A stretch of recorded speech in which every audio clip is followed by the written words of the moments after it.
Dans les ombres étouffantes d'Hollywood, où les sourires masquent les plus sombres secrets, une rumeur glaçante circule depuis des mois.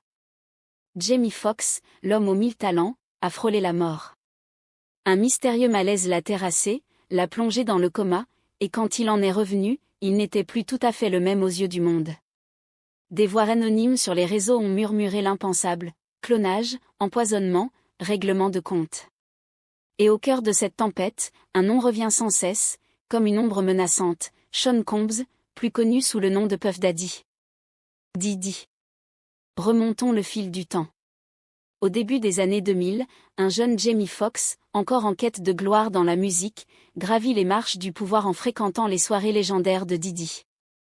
Des fêtes à $1,5 million, des villas de Beverly Hills illuminées comme des palais décadents, des limousines qui déversent les stars les plus intouchables. Jamie, caméra au point, veut tout filmer, tout immortaliser. Il s'approche de Puff: Yo, Playboy, laisse-moi documenter ça. Diddy le fixe, un sourire froid aux lèvres: ne joue pas avec moi, Playboy. Un avertissement? Ou déjà le début d'une emprise? À ces soirées, tout est permis. Des jeux de basketball réservés aux hommes seulement, des élites hollywoodiennes qui se retrouvent dans l'intimité la plus troublante. T.I., le rappeur d'Atlanta, l'a dit sans détour: Diddy organisait ses matchs pour « briser la glace », mais jusqu'où allait cette glace brisée? Des rumeurs parlent d'ambiances étranges, de comportements qui défient toute morale publique. L'ex-garde du corps de Diddy, Jen Dill, a vu des choses qu'il n'oubliera jamais, des chambres d'hôtel où le mogul se retrouvait avec de jeunes rappeurs, des scènes qu'on préfère taire. Et Jamie Foxx était là, au milieu de tout ça, témoin malgré lui. Des années plus tard, Jamie raconte encore ses soirées avec un mélange d'amusement et de malaise. Il se vante d'avoir appris à Diddy à faire la fête pour $400 seulement, du KFC sur des belles assiettes, du coca dans des carafes en cristal. Mais derrière l'humour, il y a cette phrase qui glace le sang: c'était les soirées les plus folles où je suis allé. Beaucoup de trucs bizarres. Vraiment bizarres. Et puis, soudain, le silence. Avril 2024. Jamie Foxx s'effondre. Coma. Hôpital. Un mois entier sans nouvelles. Quand il réapparaît enfin, en décembre, pour recevoir un prix, il monte sur scène seul, sans aide, et lâche ces mots qui résonnent comme un cri dans la nuit: je ne suis pas un clone. Je sais que beaucoup disent que j'ai été cloné. Le public rit, mais le rire sonne faux. Car Jamie, les yeux brillants, ajoute: j'ai vu le tunnel, mais pas la lumière. Il faisait chaud là-dedans. Je ne savais pas si j'allais au bon endroit. Coïncidence? Ou règlement de compte? Ceux qui parlent trop des secrets de Diddy finissent souvent mal. Et Jamie Foxx, lui, a vu des choses. Il a dansé au bord du gouffre. Aujourd'hui, il est revenu, mais pour combien de temps? Dans ce monde où le pouvoir corrompt et où le silence s'achète, une question demeure: qui protège encore les secrets de Puff Daddy? Et qui paiera le prix pour les avoir approchés de trop près? Dans les coulisses impitoyables d'Hollywood, où chaque sourire cache un secret et chaque silence pèse des tonnes, Jamie Foxx a frôlé l'abîme. Avril 2023. Atlanta. Sur le tournage de Back in Action, tout bascule. Une complication médicale foudroyante. Un coma. Des rumeurs qui s'emballent comme un feu de forêt. Et puis, ce silence glacial qui dure des semaines. Des semaines où le monde retient son souffle, où les théories les plus sombres fleurissent dans l'ombre: empoisonnement? Accident? Ou quelque chose de plus calculé? Le 12 avril, sa fille Corinne poste sur Instagram: il est en voie de guérison.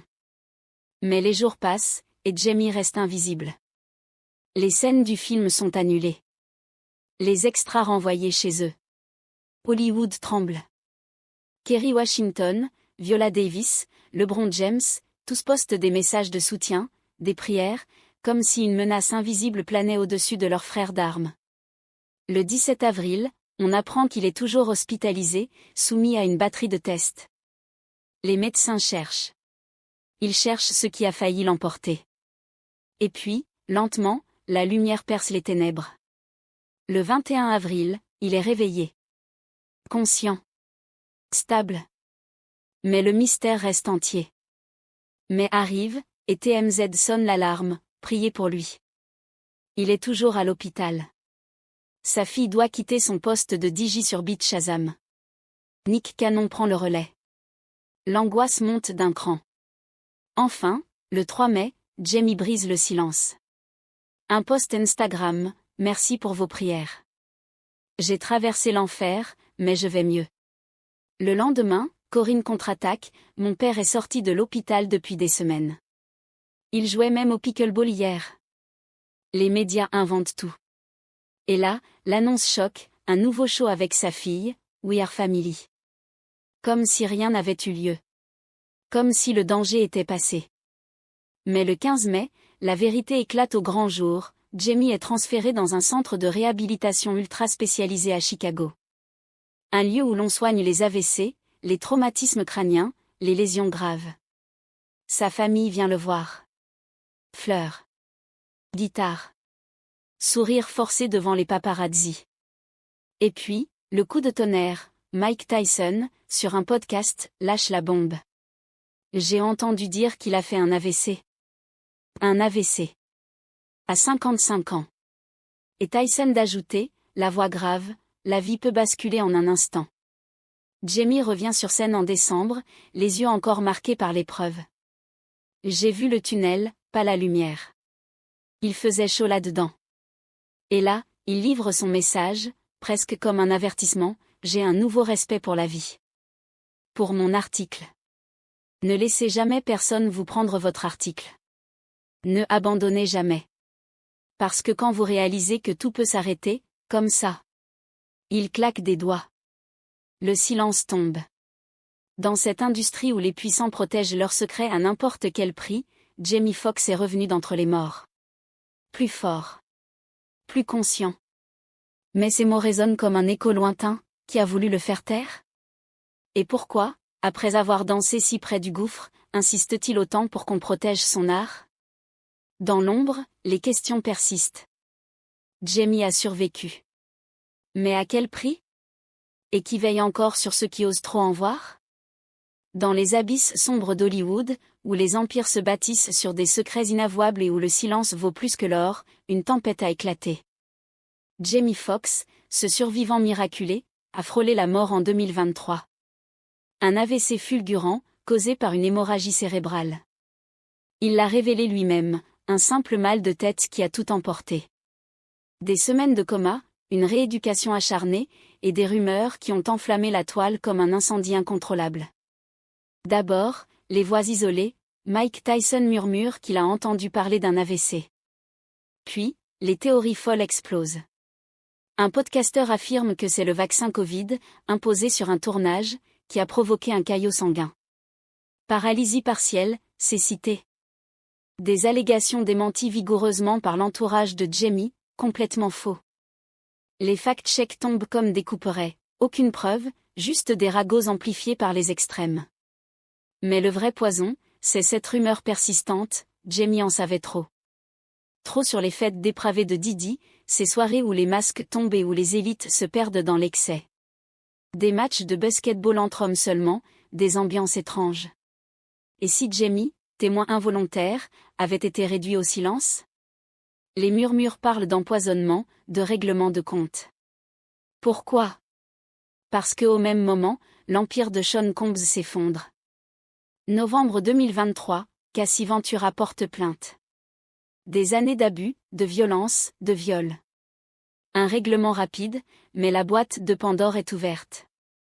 Puis les autres, des dizaines, puis plus de 70 plaintes civiles. Des mineurs drogués, des « freak-offs » filmés, des trafics sexuels. Rodney, Lil Rod, John s'accuse Didi de l'avoir harcelé sexuellement, de l'avoir forcé à des actes avec des travailleuses du sexe. Des fêtes avec des mineurs, des drogues, des vidéos compromettantes. Même des noms comme Prince Harry sont cités sans accusation, juste pour le glamour toxique. Des plaintes anonymes, viol en 1991, en 2003 sur une adolescente de 17 ans. Didi nie tout. Et des mensonges pour de l'argent facile, clament ses avocats. Pourtant, les raids fédéraux, les procès, la condamnation pour transport de prostituées. Et en 2025, plus de 70 affaires civiles en cours, des documentaires comme celui de 50 Cent qui ravivent les flammes. Jamie, lui, est revenu. Plus fort. En 2025, il triomphe aux BET Awards, parle de seconde chance. Il rit des rumeurs, non, Puffy n'a pas essayé de me tuer. Il quitte les fêtes tôt, sentant le danger. Mais dans l'ombre, les questions hantent, combien de secrets emportera-t-il? Combien d'autres ont-ils payé le prix pour avoir vu trop loin? Dans ce monde où le pouvoir corrompt absolument, Jamie Foxx a survécu au tunnel. Mais l'obscurité d'Hollywood, elle, ne s'éteint jamais. Qui sera le prochain à tomber?